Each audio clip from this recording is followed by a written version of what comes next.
Boa noite a todos, para os presentes e para quem está online. É um prazer estarmos aqui reunidos.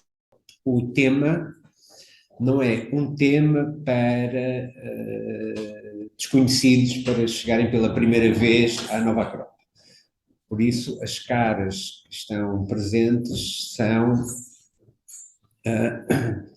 já conhecem o espaço, já sabem o que fazemos, e este autor, como é muito especial e pouco conhecido da nossa cultura geral, era de esperar que isto sucedesse, não é?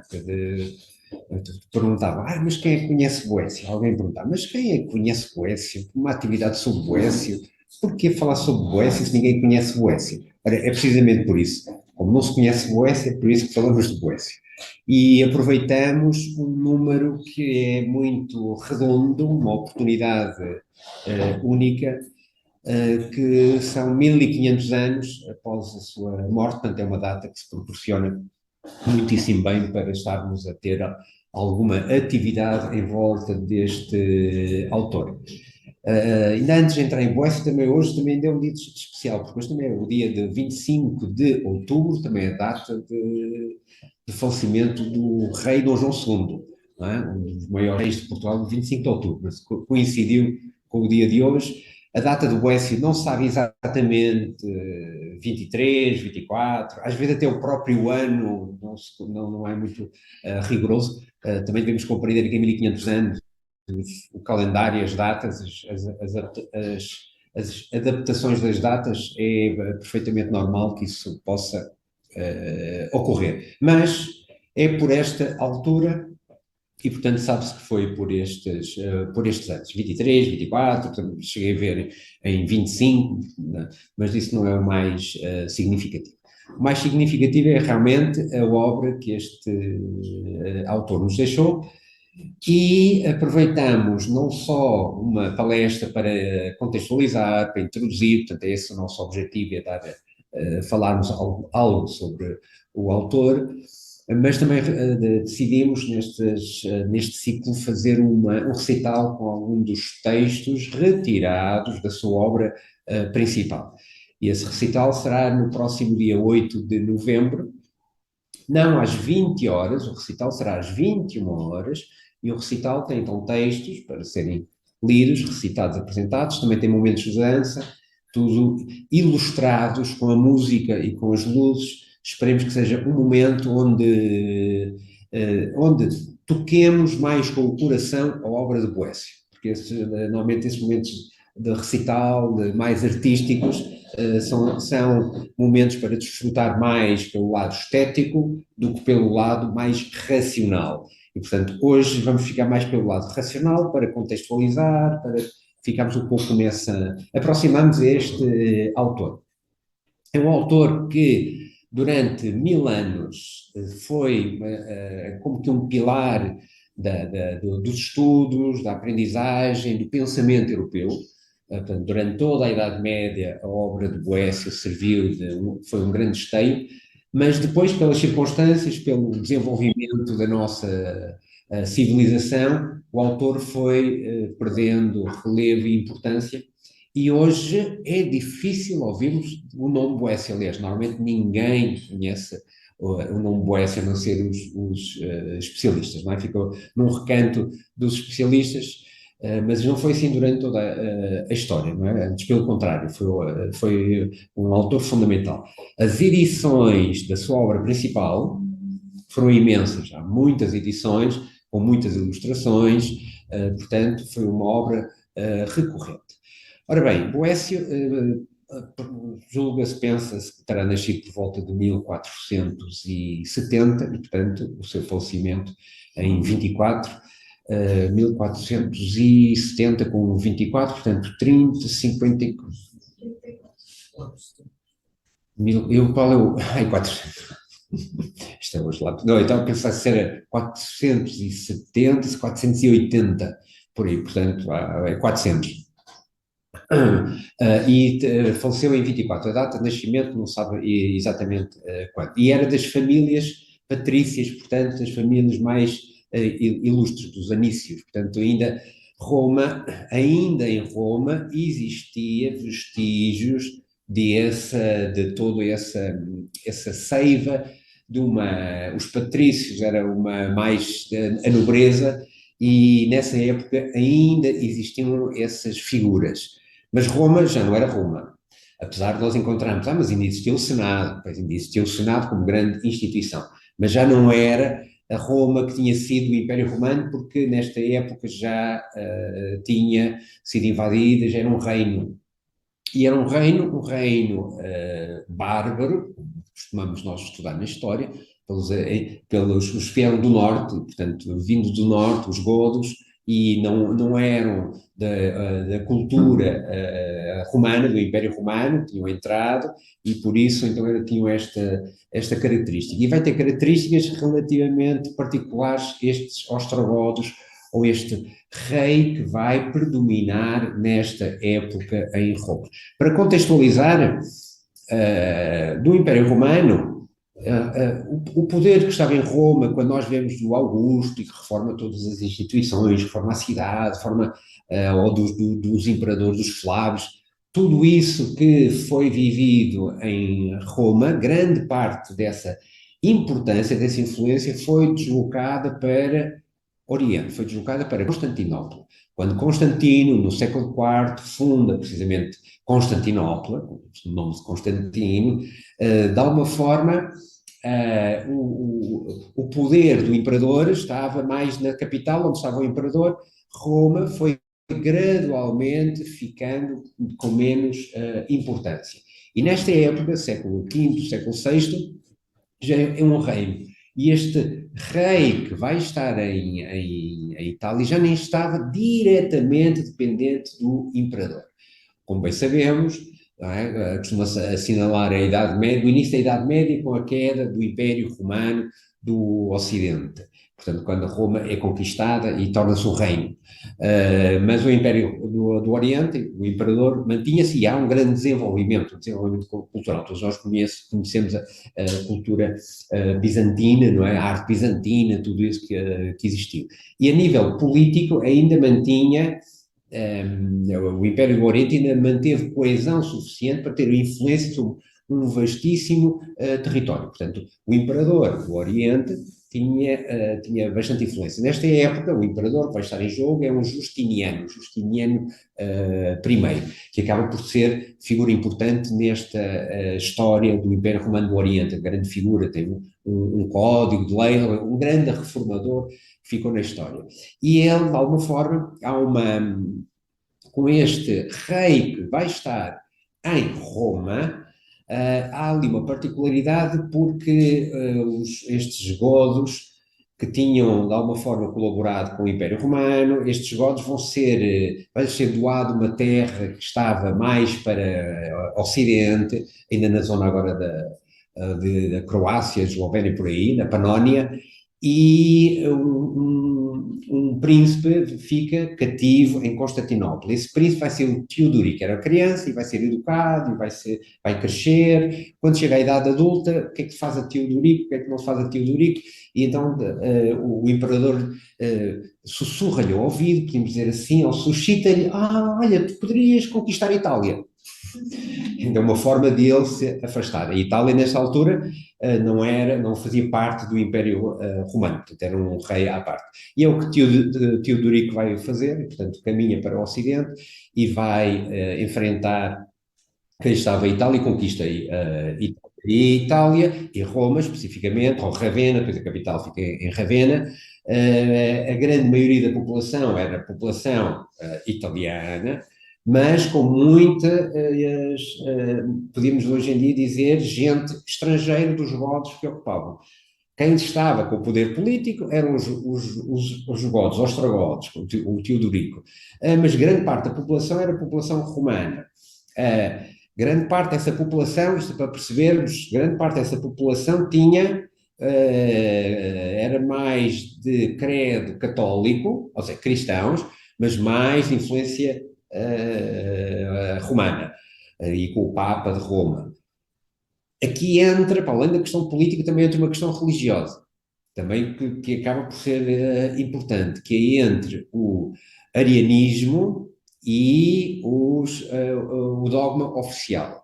O arianismo já tinha sido excluído, tinha sido considerado herético no Concílio de Niceia, não é? Em 325, o Concílio de Niceia, na cidade de Niceia, convocado por Constantino, foi tentar apaziguar as divergências que existiam no credo cristão. E aí fica estabelecida, quando se estabelece os evangelhos, quando um credo fica organizado, e a heresia de Ário, daí o arianismo, a heresia desse bispo, foi considerada herética, os livros foram queimados, portanto, o arianismo foi perseguido. Mas o facto de ter sido perseguido não desapareceu. Muitos destes povos do norte, estes godos, tinham sido evangelizados, ou seja, quem tinha ido para norte evangelizar terras bárbaras, levado o cristianismo para norte, era de uma crença de ária, de ário, do arianismo. E, portanto, grande massa destes godos eram de uma vertente do arianismo. A grande parte da população era com o credo normal. Qual é a grande diferença? Não é? Qual é o grande choque, o grande combate? Em Niceia, todo o tema era sempre à volta, e muitas vezes é difícil de perceber as lutas que eles tiveram, mas é à volta da Trindade, não é? É sempre o problema da Trindade, o Pai, o Filho e o Espírito Santo, e da consubstancialidade. Mas e o Filho participa do Pai, e o Pai está no Filho, o Pai.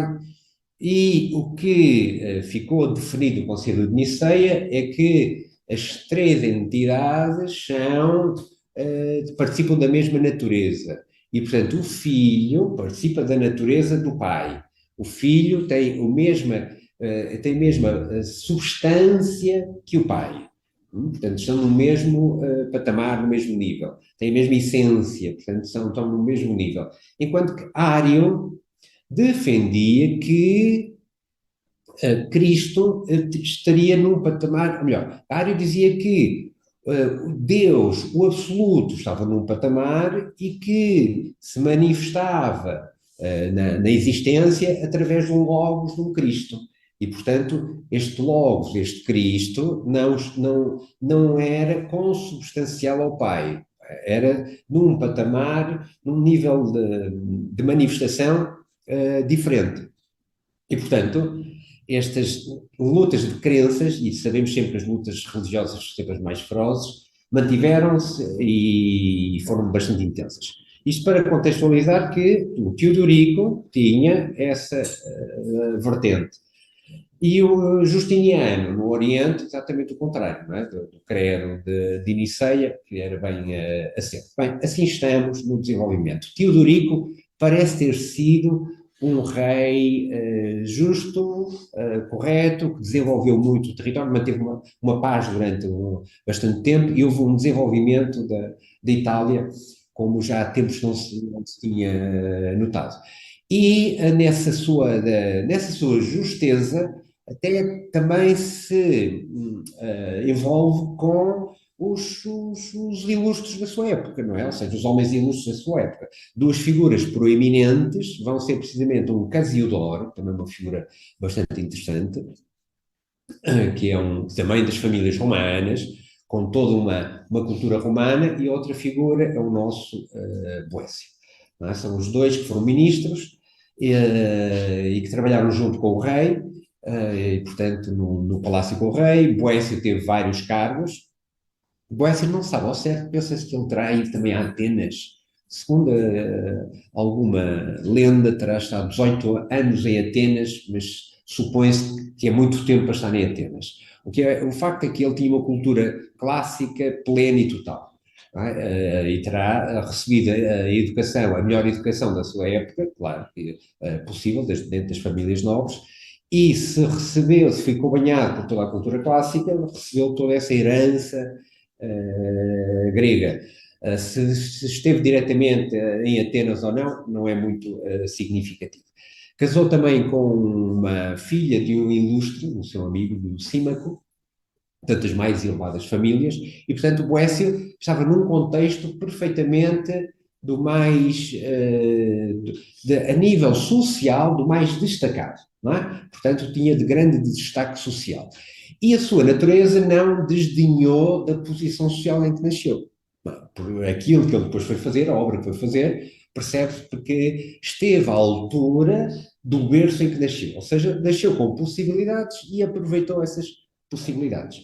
Bem, o seu prestígio, a sua aura de sábio leva com que Teodorico o que lhe proporcione cargos políticos, cargos de governo, e tem várias funções até ser até o próprio o mestre do palácio, é quase que como equivalente a primeiro-ministro. Bem, tudo estaria a decorrer com grande luminosidade para o nosso autor. Nesta época ele já tinha traduzido muitos textos do grego para o latim. Boécio vai, de alguma forma, empenhar-se nessa tarefa, já estaria a sentir que o grego já não era a língua corrente, a língua franca, já cada vez havia menos a saberem grego, mas sabiam latim. Então ele dedicou grande parte da sua obra a fazer essas traduções e a fazer comentários. E não traduz apenas Platão e Aristóteles.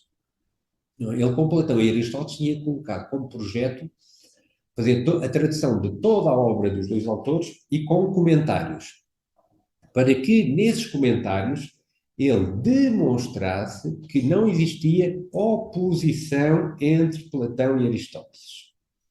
Todos nós aprendemos sempre na escola, todos nós estamos convencidos, olha, Platão diz uma coisa e Aristóteles vai dizer o seu contrário. Mas ao longo dos séculos, os autores mais elevados que nós vamos encontrar, percebemos que não há contradição entre Platão e Aristóteles. Há formas diferentes de falar da mesma coisa. Não é? E ele propôs-se esse trabalho. Não é? Então, fazer comentários de maneira que isso ficasse evidente que não havia contradição nessas obras. Mas ele não se dedicou apenas aos textos filosóficos ou os textos de lógica. De lógica com Aristóteles está bastante direto. Portanto, ele, nos trabalhos de lógica, ele faz uma tradução também de uma obra que é o Isagoge de Porfírio, que são tratados da lógica e que vão servir, portanto, faz a tradução para latim, faz comentários, e esses tratados de lógica vão ser a base daquilo que vai ser desenvolvido durante a Idade Média. Ou seja, é nítido que Boécio está a fazer uma ponte, não é? Está a fazer uma ponte entre o mundo clássico, que já estava a desfazer-se completamente, já estava em queda, não é? Com um futuro que ninguém conseguia entrever, mas percebia-se que ia ser uma noite difícil. Então, o trabalho dele foi fazer essa compilação para latim dessas obras fundamentais. A nível de matemática, também traduz obras de matemática, portanto, dá uma forma, agarra numa tradição histórica e faz comentários a Pitágoras, faz comentários à música, não é? Ou seja, também trabalha no campo da música, faz comentários à astronomia, porque aparece muito o estudo dos astros, não é? de Ptolomeu, também faz esses comentários. Ele abarcou todas as áreas do saber. Sistematiza também aquilo que vai ser conhecido depois como as 7 artes liberais, não é? Que durante toda a Idade Média vamos funcionar com as artes liberais. Ele também sistematiza tudo isso. Ou seja, perdão, o que é significativo é que ele tem uma capacidade extremamente abrangente para tratar dos mais diversos assuntos e fala-os com toda a perfeição. Boécio talvez não tenha ficado tão conhecido, talvez porque até ao século XIX, aí no século XIX, houve um debate para se tentar dizer que na obra de Boécio especialmente na consolação pela filosofia, não havia, sim, os autores ficaram muito intrigados. Mas como é que uma obra destas, não é? Não tem nenhum vestígio, portanto, já estamos no século VI, 524, que é escrita na prisão. Como é que nesta época não há nenhum vestígio do cristianismo? Ou seja, em todo o texto, que é o texto fundamental, é esse último texto, não há vestígios de cristianismo. Então isso depois não é problema, deu debate. Mas então é um filósofo cristão ou não era um filósofo cristão?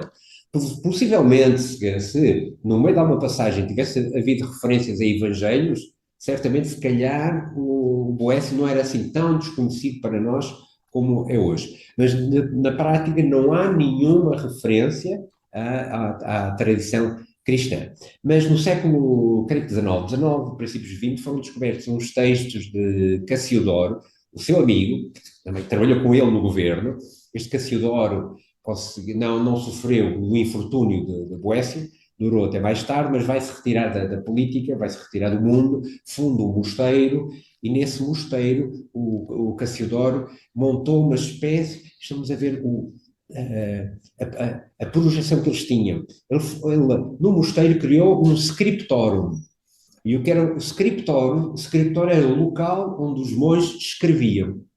Ou seja, fazer cópias daquilo que existia do passado. Ou seja, eles perceberam o que era preciso fazer, e o que era preciso fazer era preciso copiar os textos clássicos. Não é? Este Cassidoro retira-se, já com uma idade, morreu já com mais de 90 anos, e portanto tem esse trabalho no seu mosteiro, uma vida de monástica completa que ele passa a viver depois de sair da cidade, e funda esse mosteiro. Há um texto, então, de Cassiodoro que faz referência que Boécio tinha escrito uns textos teológicos, não é? Sobre a Trindade. E a partir daí, então já deixou-se ter dúvidas se Boécio era um filósofo cristão ou um filósofo pagão. Como se isso tivesse alguma importância, não é? Isso, quanto a nós, creio que não é significativo ter essa importância. Mas há uns textos onde aborda esse problema da Trindade.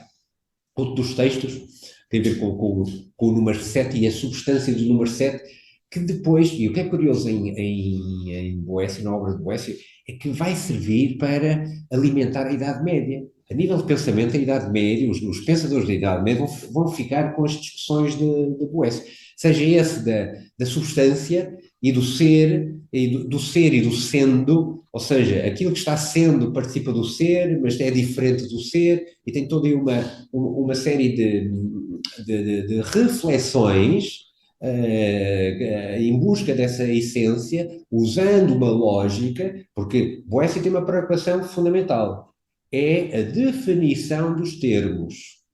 Ou seja, se queremos pensar bem, o que é necessário? É que as palavras com que pensamos, sim, todos pensamos através das palavras.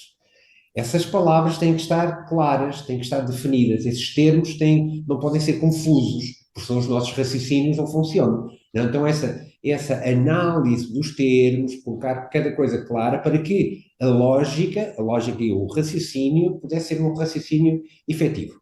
E, portanto, ele vai dar essas sementes que durante a Idade Média vão ser todas utilizadas e vão frutificar em alguns autores, no Abelardo, no Santo Anselmo, no Santo Agostinho. Muitos vão buscar a obra de Boécio para fazer comentários. Um que aparece no Isagoge, desculpem, Aristóteles já tinha dado ali já tinha apresentado as coisas, mas não tinha feito nenhuma análise. E Porfírio lança uma pergunta, e Boécio então deixou também a pergunta no ar e lançou um debate que vai ser o debate que vai existir durante toda a Idade Média. É sobre a existência dos universais. Não é? Se há universais ou não há universais. E estes universais são as categorias de Aristóteles, é como se fossem as espécies, não é? Para nós, mas existem estes universais, essas ideias existem, mas existe uma ideia de cadeira, existe uma ideia de árvore, existe uma ideia de cavalo, esses universais existem por si ou não existem por si. Toda a filosofia medieval vai ter sempre isso como base.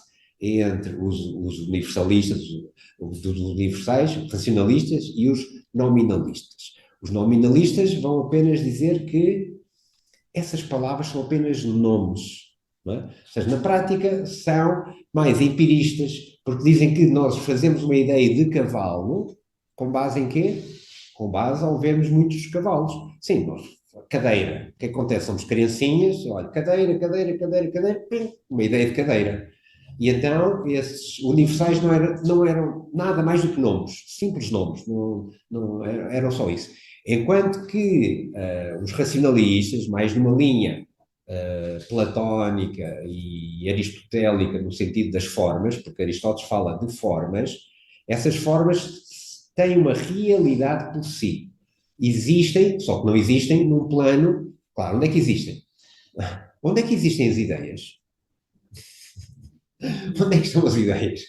Não vemos nenhuma ideia a passar por aí, não é? Onde é que estão as ideias? As ideias têm que estar em algum plano que não é captado pelos sentidos.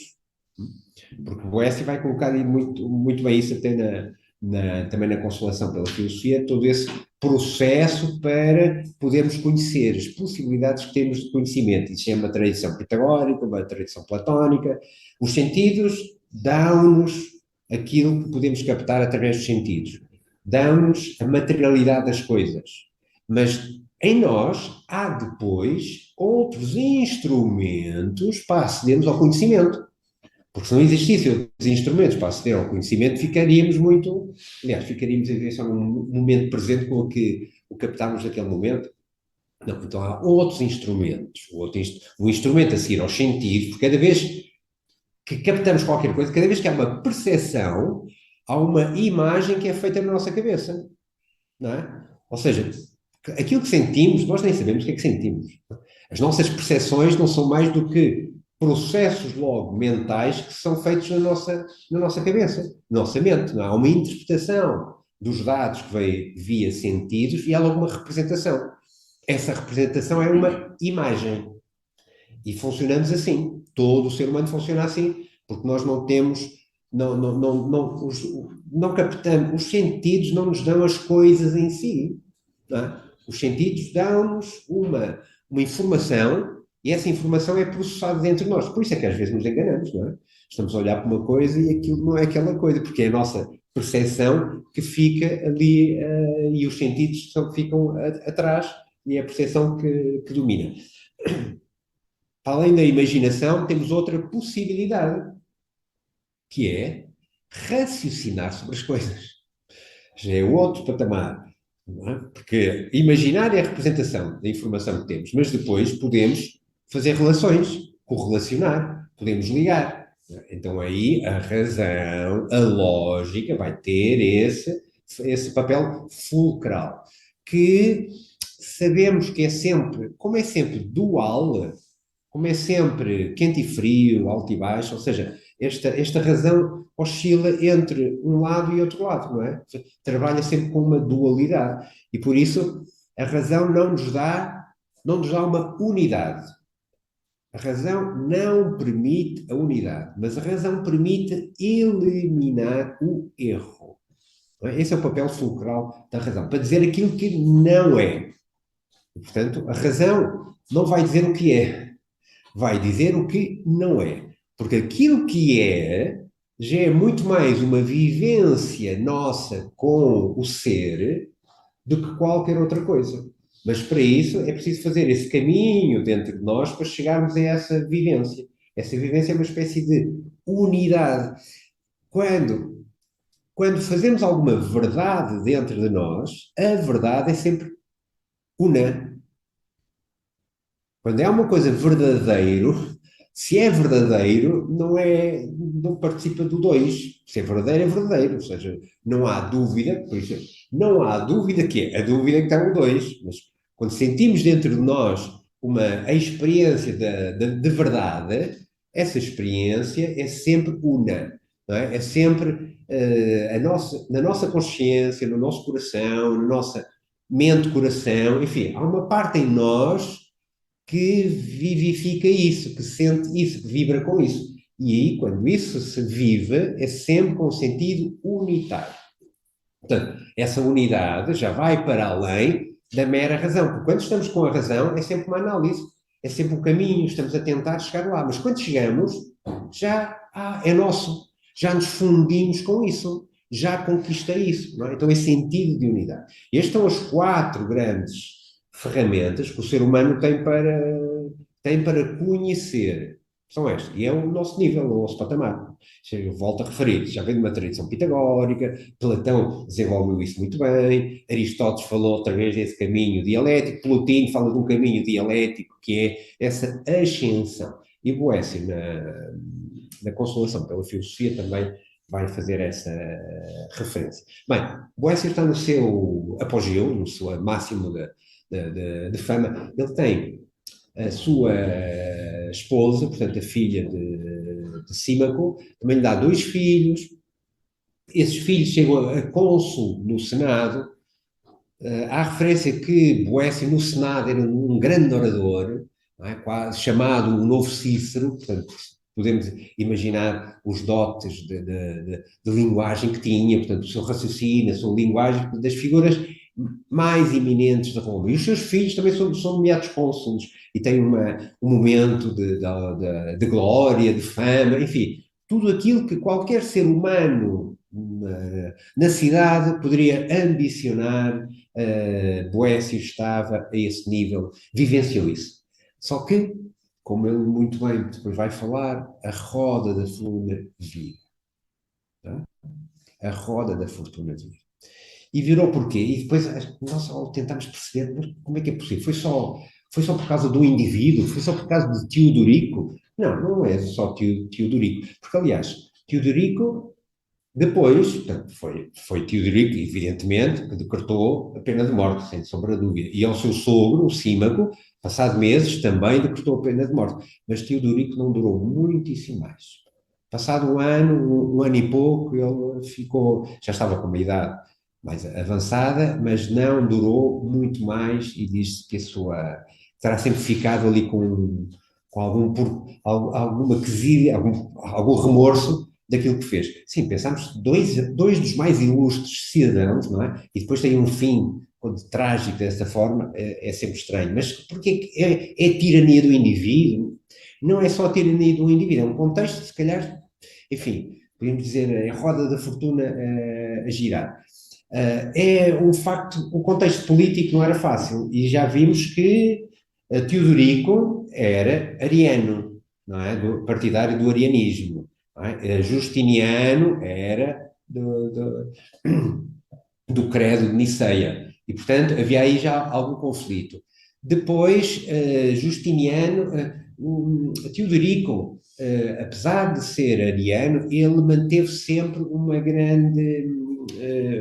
boa atitude para com todos os cristãos não arianos.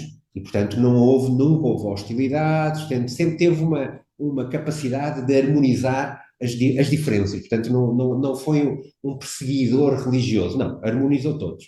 Mas há uma altura em que Justiniano emite um decreto que em todas as regiões, exceto na Itália, têm que se converter ao credo de Niceia.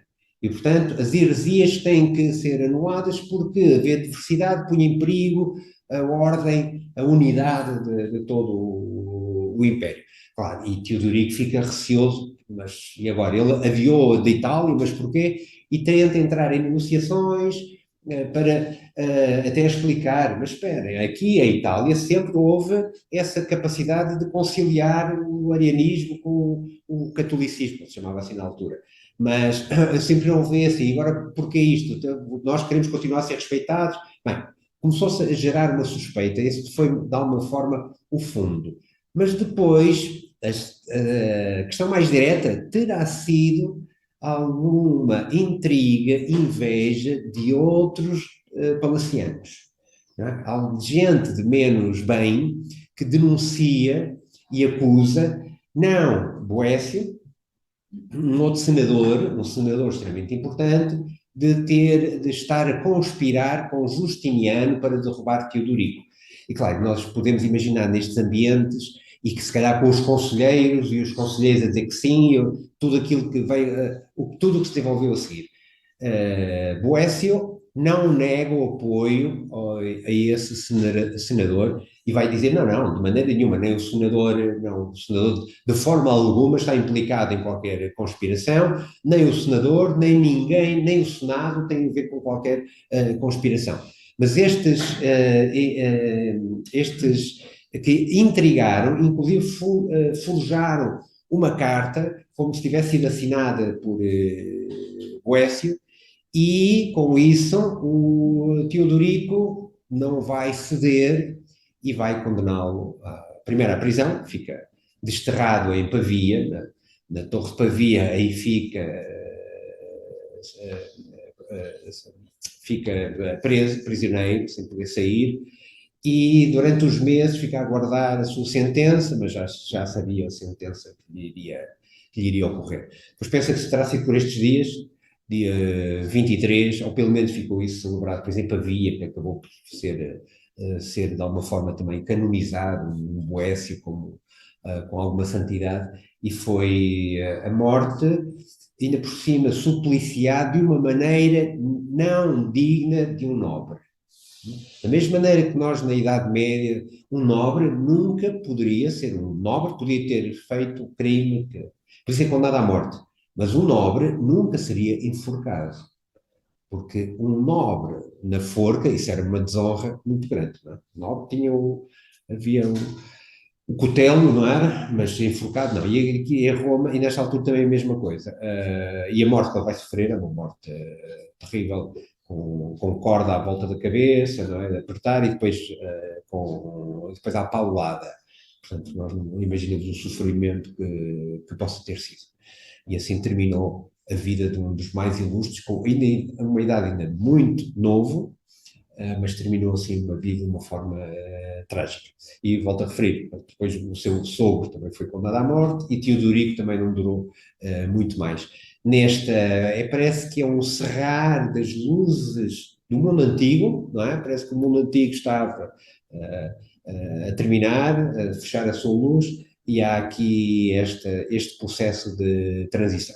Não é um facto, depois a seguir, os séculos, o que vem a seguir, entramos numa alta Idade Média, onde toda a cultura clássica que outrora tinha dado luz ao Ocidente, o Ocidente ficou mergulhado numa ignorância que podemos considerar atroz, e pelo menos durante 500 anos foi muito difícil de atravessar. Só depois, cruzado o ano 1000, é que a Europa começou, depois pouco a pouco, a reanimar-se, até chegar ao Renascimento, mas foi uma etapa muito dura. E aí está Boécio a fazer-nos essa ponte. Bem, para podemos imaginar o que é alguém estar preso, não é? Numa torre, com todo o sentido de injustiça em cima de si, que procurou fazer o bem a todos, procurou defender o Senado, procurou que Teodorico não conseguisse ver a realidade, mas ali está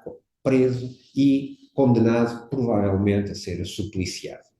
E aí está. Há uma particularidade, está-me a faltar. Porque quando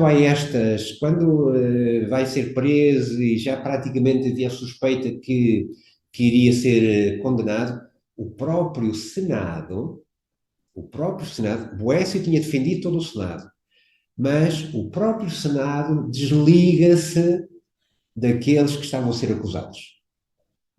Ou seja, deixaram, porque se calhar se o Senado tivesse apoiado ou tivesse vendido, poderia haver ali outra força. Mas o que aconteceu foi precisamente todos os senadores evita o que é que está por trás. Nitidamente tinham receio que lhes acontecesse o mesmo, e então dizem que não tem nada a ver com o assunto e que se calhar foi, não foi. Bem, não, estas vítimas não tiveram o apoio do próprio Senado. Agora imaginemos o que é alguém com esta. Sim, nós às vezes, é ridículo, nós às vezes sofremos uma injustiça de qualquer coisa, não é? E reclamamos e fazemos e berramos e não sei quanto. Agora, calcula a situação. Aqui o interessante é nós, eu sei que muitas vezes, interessa-nos o autor, interessa aquilo que escreveu, interessa, mas eu gosto sempre também de fazer um pouco de teatro com a história. Fazer teatro com a história é tentarmos viver aquilo que os humanos viveram. Quando se faz teatro é isso, não é? Quando se faz teatro, se eu faço de Rei Lear, eu vou tentar viver o que o Rei Lear terá vivido, entre aspas, como é evidente. E aqui, olhar para a história também, se nos colocarmos numa posição de o que é que são seres humanos. Quem faz a história são seres humanos, não são outros. E são seres humanos como nós, que tinham alegrias, tinham tristezas, tinham aspirações, tinham dores, enfim, seres humanos. E se conseguimos fazer um pouco de exercício de, mas o que é que terá vivido aquele personagem, isso pode-nos ajudar a compreender mais a realidade. Portanto, não é apenas olharmos para ficarmos com um conjunto de informações, mas sim perceber que são vivências humanas. E essas vivências humanas também nos podem enriquecer. Sabem que no teatro, o teatro é muito bom para a nossa formação. Porquê? Porque nós podemos viver outras vidas. Eu posso ser o Rei Lear, viver outras vidas, entre aspas, mas pode haver experiências de ordem psicológica de como rei. E não tendo nada, é uma brincadeira, é um jogo, claro que é um jogo, como as crianças jogam aos bombeiros, etc. No teatro também é. Não é? É fictício, mas psicologicamente há qualquer coisa que podemos tocar. Não é? Há qualquer vivência que pode passar por nós. Quando olhamos para a história e também vivificamos os seres, e não estamos ali simplesmente a ver, a olhar para nomes e nomes como se fossem soldadinhos de chumbo, não, são seres humanos como nós, pode-nos ajudar a entrar nas vivências humanas. E, portanto, Boécio, nesta condição, imaginem, não é? A força que é para ainda deixar um livro, ou seja, ele estava a ser injustiçado pelos humanos. O que ele poderia considerar da natureza humana devia ser como é que é possível a humanidade ser isto, não é? Com tal injustiça. No entanto, ainda se dedica, com todo o seu esforço, a produzir uma obra que vai ser um guia moral durante séculos na Europa. É só para percebermos o nível, a capacidade de superação. Porque ele podia mais vítimas do que Boécio, não é? Mais vítima do que Boécio. E é curioso que ele, na Consolação pela Filosofia, é esse o título que dá, a Consolação pela Filosofia, no início, a primeira parte é precisamente, a primeira parte está muito engraçada e também não é para estarmos a entrar hoje muito na obra, depois daqui a 15 dias vamos ter o espetáculo onde vamos tocar alguns aspectos do texto. Mas só para compreendermos um pouco o processo. A primeira parte é, claro, ele está desesperado e parece um poema de desespero e de angústia, de sofrimento, etc, etc, etc. Inclusive estão umas musas que o estão a tentar animar. Essas musas estão a representar mais a parte emocional para ver se ele não fica tão triste. Até que surge a sua mestre, que é a filosofia. E aparece a dama, a filosofia, representada como uma dama. Essa figura da filosofia vai ser representada inúmeras vezes durante toda a Idade Média. Às vezes nas catedrais nós temos a filosofia como uma dama, com uma escada, não é? Com uma escadaria, essa dama que aparece com uma capa, e na capa tem duas letras, tem o pi e tem o teta, não é? E tem o pi em baixo e o teta em cima, com uma escadaria que sobe. Este é o processo da dialética dentro do ser humano. O pi associado à filosofia prática, ou seja, há que viver o que se pensa, para depois chegar à filosofia teórica, que é, atenção, agora para já muitos de nós que aqui estão, já como assistem às aulas na Nova Acrópole, já conhecem, já sabem que teoria não é aquilo que pensamos. Porque teoria, em grego, significa, nós hoje em dia, teoria para nós é, vamos aqui lançar vamos lançar aqui umas possibilidades e montamos aqui uma teoria. E depois, encaixa ou não encaixa? Olha, não encaixa, não faz mal. Lançamos outras possibilidades, fazemos outra teoria.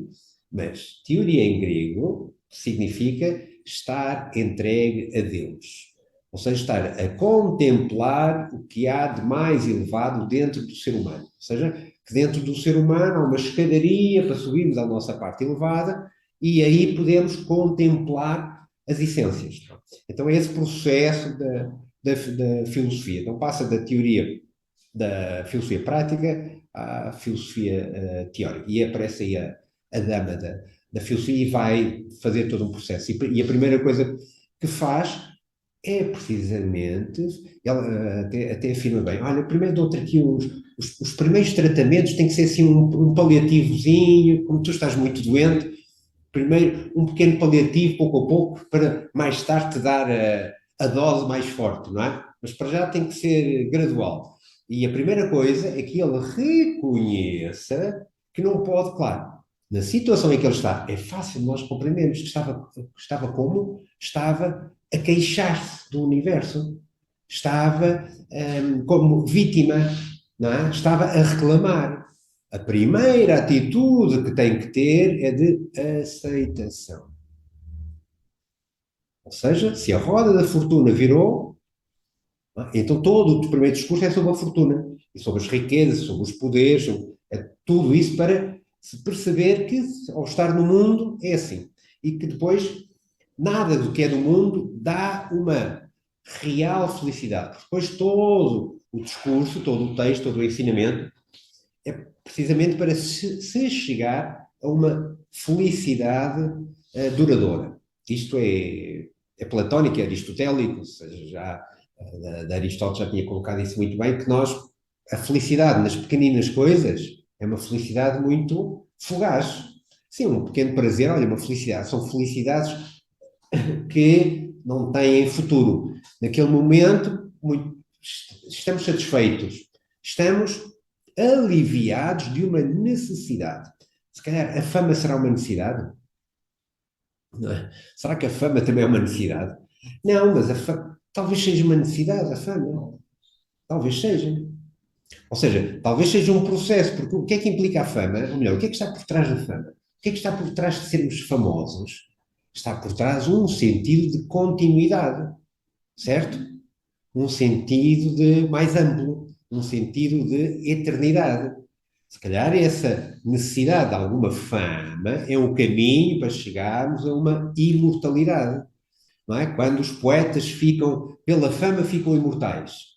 É para quê? É para que haja essa conquista de uma imortalidade, para que saia de uma existência que estamos e que se evapora para qualquer coisa mais duradoura. E, portanto, o ser humano aspira sempre mais ao duradouro, certo? Porque uma verdade maior tem que durar mais. Porque a verdade está em tudo, certo? Tudo está banhado pela verdade. Só que depois há coisas que são banhadas que são muito efêmeras, mas participam da verdade, só que é muito fugaz. Não é? E se eu estou satisfeito com aquilo, vai-se embora a verdade. Mas tem que haver verdades que duram mais tempo.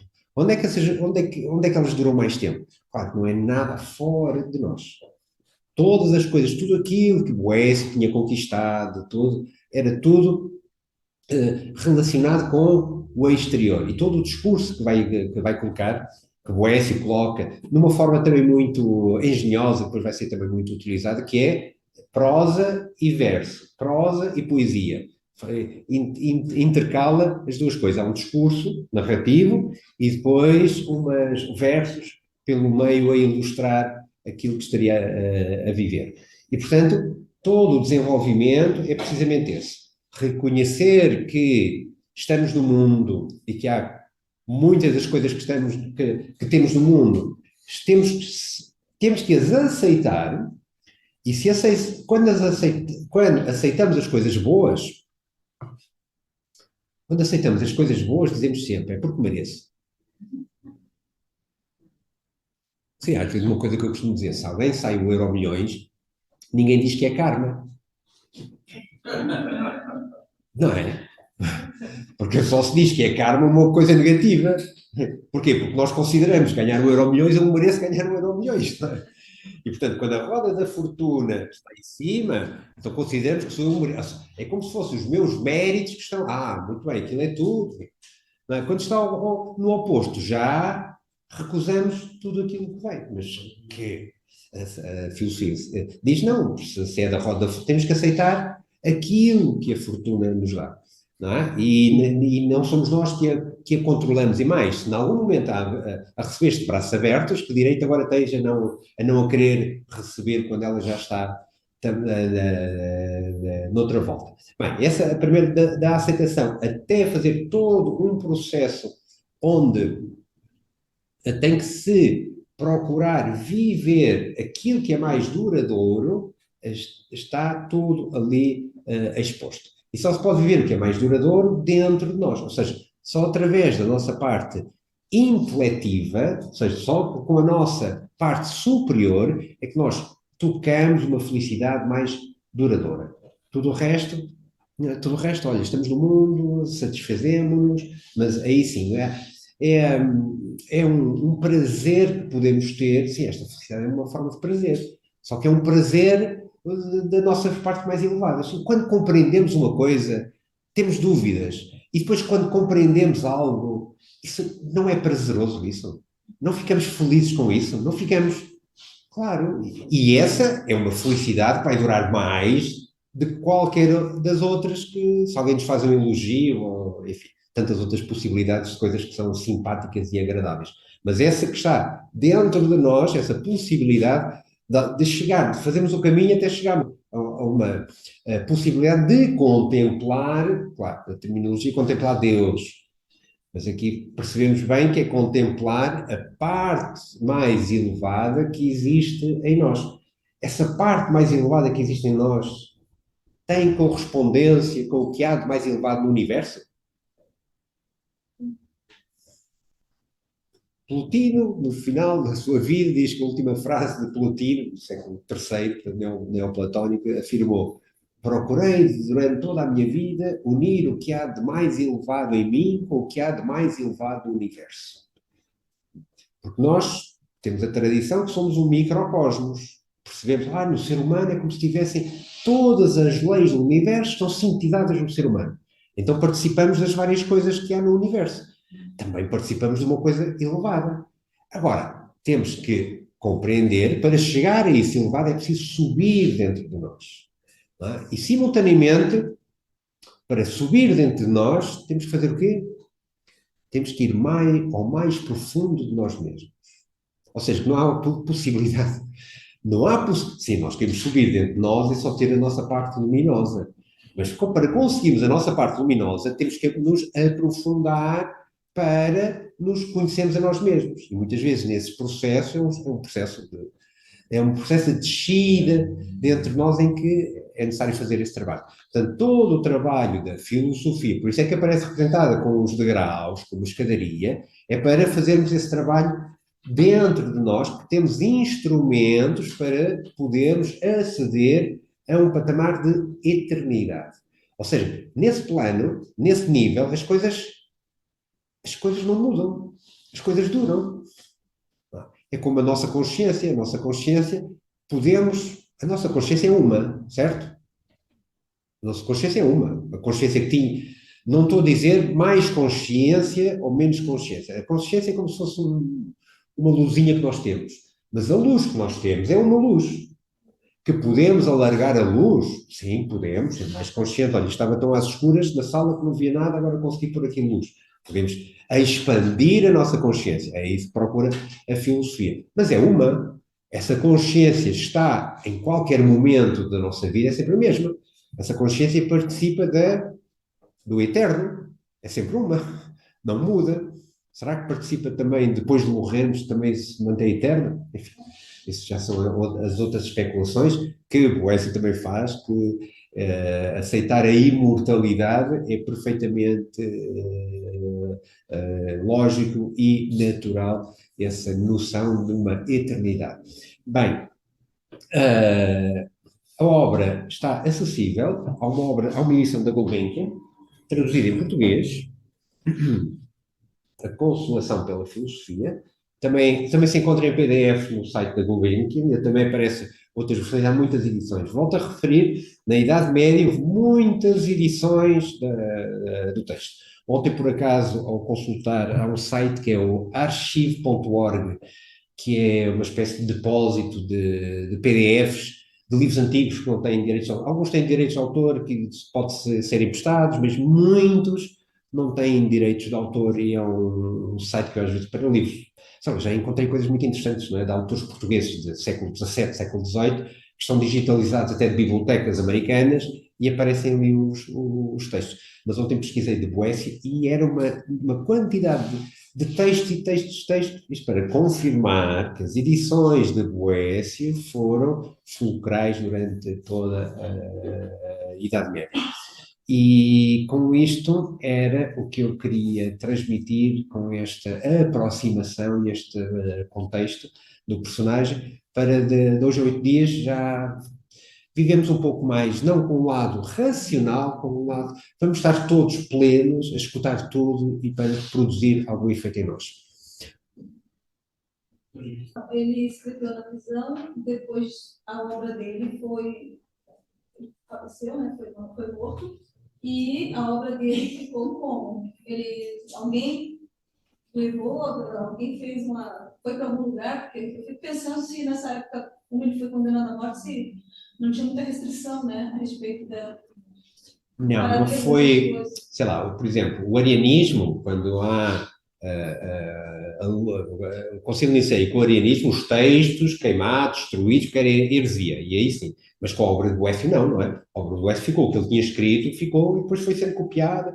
Eu estou plenamente convencido que o Cassiodoro, não é? O seu amigo, que terá copiado muitos dos textos lá com os seus monges, no seu mosteiro, terá copiado textos de Boécio. Pô, mas isto são, quer dizer, podíamos fazer um romance histórico, não é? Podia ser, não é? Mas depois eram os copistas. E nós, quando pensamos que estas obras chegaram até nós, é um milagre terem chegado até nós. A obra de Platão completa, a de Aristóteles meio aos solavantes, mas acabou por chegar, e alguma destas obras destes autores. É um milagre porque teve que haver ao longo do tempo, não é? Gente que se dedicasse a escrever. E claro, nós preservamos aquilo que valorizamos, não é? É porque se considerava que esta obra que era obra que era importante. Poderão ter existido muitos livros que não tinham. Imaginem uma coisa, até às vezes livros sobre engenharia. Os romanos foram exemplares na engenharia. Não é? Os romanos, a nível de engenharia, fizeram obras portentosas. E se calhar até podia haver textos de engenharia, não é? Muitos textos de engenharia. O que é que isso interessava a um monge na Alta Idade Média, que ninguém sabia ler, para poder sobreviver era terrível? O que é que interessava? Para ter pergaminhos, onde é que tinha pergaminhos? Onde é que tinha... Atenção, que nós agora temos uma realidade, estamos ali, compramos uma resta de papel, temos um saco de esferográficas e depois estamos à espera de inspiração e nada vem, não é? E noutras épocas era um suporte para poder escrever, um suporte... Por isso, aquilo que se preservou podemos dizer que é um milagre da natureza humana esta transmissão de um fogo, não é? Que é um fogo que se vai transmitindo de geração em geração. E vamos fazendo isto. E mais interessante, estes homens, nesta altura, que perceberam bem o destino que tinham nas mãos. Bem, Boécio também faz umas reflexões sobre o destino e a providência que são do mais elevado que há. Mas o destino que tinha nas mãos é o que é preciso viver naquele momento. E aquele momento é viver para preservar obras, não é? Para copiar obras, para deixar para o futuro, para fazer uma ponte com o futuro. Isso há vários que fazem isso, não é? O Gregório também tem muito esse papel de compilar. Portanto, é um papel histórico que é preciso fazer em cada momento. Por isso, nós temos que interpretar o nosso contexto para fazer aquilo que é preciso fazer. Nós não vamos fazendo o que é preciso fazer. Vamos interpretando nas nossas vidas o que é preciso fazer, certo? E se calhar a nível mais amplo, se calhar também há que interpretar o que é preciso fazer para também podermos, olha, se eu puder também contribuir com algo, isso é fundamental. De alguma forma, nós, quando estamos ao fazer, ou fomentarmos uma escola de filosofia, estamos a procurar preservar um saber que não é nosso, um saber que é de muitas épocas e que vamos procurando. O facto, porque é que estamos a falar de Boécio? Primeiro, que é um familiar nosso muito desconhecido. Vamos dizer, não, não é da nossa família, não é? Nós temos uma família enormíssima. Temos e nós, quando encontramos algum familiar perdido, e Boécio, olha aí um familiar que eu desconhecia, eu não sabia que existia. E quando encontramos e vemos, é mesmo da família. Claro, todos estes sábios, quando vamos olhar, quando os lemos, estão a falar da mesma coisa. Ou seja, as vivências que tiveram dentro deles são as mesmas que nós temos em muitas épocas a este nível de vibração. Olha, então são nossos familiares. Olha que maravilha. Olha, encontrei mais um familiar que não sabia que existia, mais um para a galeria. Ótimo, ainda bem, aumenta-se a família. Não é? E o nosso papel é precisamente divulgar. Porque é que interessa estar a falar de Boécio? Não é porque, vamos repetir Boécio. Não, não é repetir Boécio, mas é para perceber que houve figuras que marcaram a história, tiveram um papel fundamental e que podem nos inspirar. Aliás, podemos aprender muitíssimo com as obras de Boécio. Não são fáceis, é esta que está acessível, não é? As outras traduções não são assim acessíveis. Mas alguém que depois queira mastigar um bocadinho de carne mais dura. Por exemplo, porque estes autores clássicos, não são autores, como é que se diz hoje em dia, de autoajuda, obrigado. Não são autores de autoajuda, não é? Porque um livro de autoajuda, aquilo percebe-se tudo, entende-se tudo, lê-se tudo muito bem, aquilo é tudo, que maravilha, não há dificuldade nenhuma. Claro, estes autores clássicos, se estão a falar de coisas mais elevadas, é preciso, por isso esse caminho dialético, ou seja, nós íamos pouco a pouco, e as palavras, e todos nós temos essa experiência de lermos um livro com mais substância, e lemos uma vez, e passamos os olhos por tudo, lemos outra vez, e vemos que, não tinha visto isto, não tinha visto isto. Porquê? Porque já fizemos um caminho um pouquinho mais, então já conseguimos retirar mais. Então é todo esse trabalho que temos feito, é um trabalho típico da atitude filosófica, não é? É irmos trabalhando o nosso entendimento, irmos trabalhando a nossa compreensão, que isso dá-nos um sentido de ser humano. O que é ser humano? Se tiramos isso, somos piores que animais, diz Boécio na Consolação da Filosofia.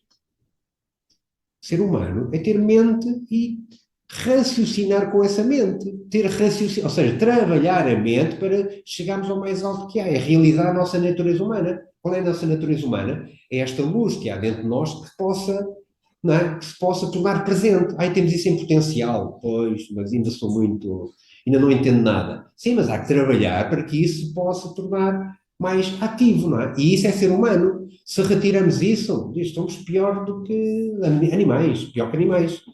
Estamos completamente frágeis, não é? Portanto, a nossa natureza é esta luz, ou este fogo, que nos torna humanos. E é isso que é necessário preservar, é isso que é necessário transmitir.